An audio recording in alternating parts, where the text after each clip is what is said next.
exploits legend. Is all signed, Maverick.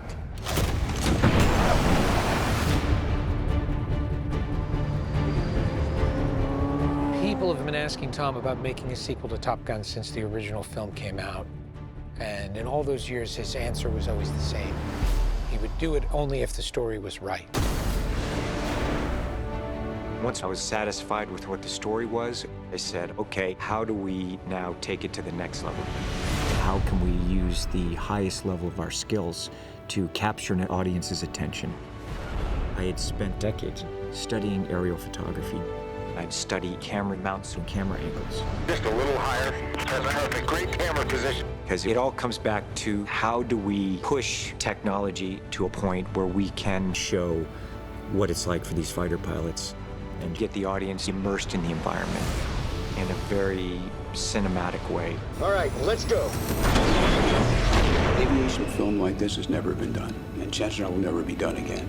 It's very important to me that it be practical, that we actually put the camera right in there and shoot the sequences for real. That was the aim. That was always the goal. And I said, I'm not going to make this film unless we can accomplish that.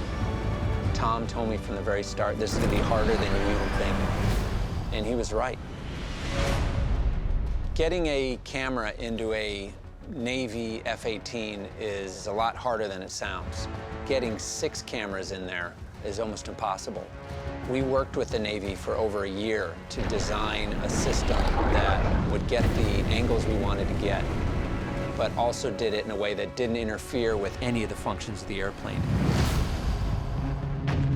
We had to go through all kinds of engineering, and it had to be built to specifications.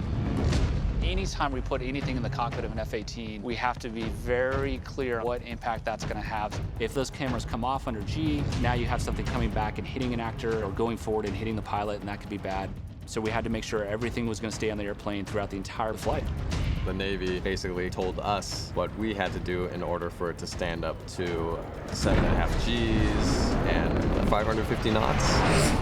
These cameras are Unbelievable, groundbreaking. they're specifically built for Top Gun. The camera actually splits into 2 pieces. You can put your lens anywhere you want and have the recording far away. That allows us to put them in places that normally you would never be able to fit a motion picture camera. These aren't GoPros, you know, these are 6K IMAX quality cameras. Check this out. So the image we're getting is something that's just never been captured before. That's what I'm talking about. Besides the 6 cameras in the cockpit, we're doing air-to-air, so where you have one jet filming the other jet. A helicopter with a camera mounted on it was a very typical way to shoot air-to-air scenes. But if you're trying to keep up with a speeding fighter jet, a helicopter just isn't fast enough. We worked with the Cinejet that has a camera mounted on the nose. Without it, we could have never made this the way we did. He's got to stay close. This distance is sensational. Now we can get a shot looking right into the canopy, which has been tough to get in the past. Never before have we ever filmed an F-18 going that fast, that low. Increase speed. We got you, Mav. Don't wait for me. Also, we have ground-to-air, cameras on the ground filming these jets that are coming terribly close to them. It's pretty astonishing what we were able to capture and what Tom was able to do for real.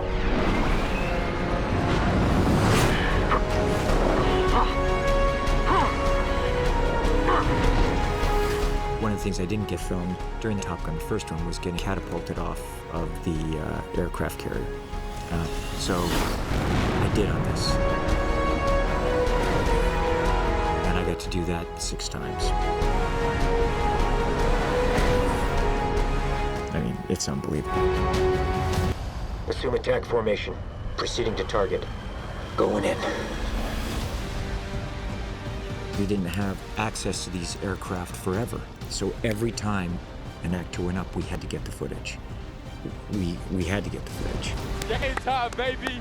It's game time! When they're up in the jet, we were asking a lot of these actors. They had quite a long checklist of things. Verify cameras are on. Okay, camera's on. You get up there and you have to roll the cameras. You have to slate what the scene is. We kind of become our own director in a way. Okay, I'm rolling.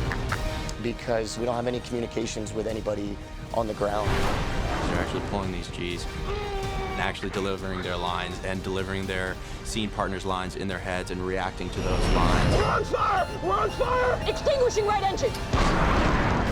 Phoenix, Bob, punch out! Punch out! I had to really teach the actors cinematography, editing, lighting, so that they understood what's gonna look good on camera. What's the sun angle? Sun angle's great.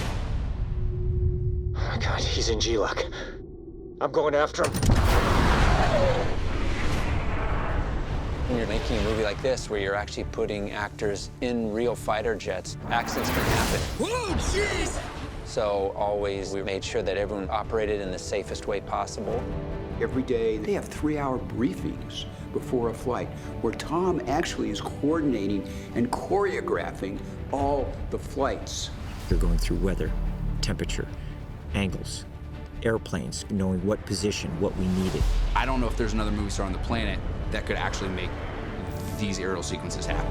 He is able to figure out these sequences like he's actually staging a battle. Like, he knows the physics, he knows how he wants to shoot it. Okay, guys, let's get to work. We're able to get the best fighter pilots in the world to come in and do some very special sequences for us. It's so exciting to watch this, and you see this aerial footage, which is spectacular looking, and at such speed, it looks almost unreal, and it's real. We did this one canyon run, and trees were higher than we were. Your canopy is scraping mountains. You are 15 feet off the ground, going the speed of sound. And you're like, how the hell did Tom Cruise convince the studio to make this movie? It's crazy. The sophistication of these aerial sequences, no one's ever done it before, ever. It's never been shot this way, period. It all comes back to the audience. How do we push technology to a point where we can deliver something exhilarating? CGI just doesn't cut it. There's nothing like the real thing. People just don't make movies like this anymore.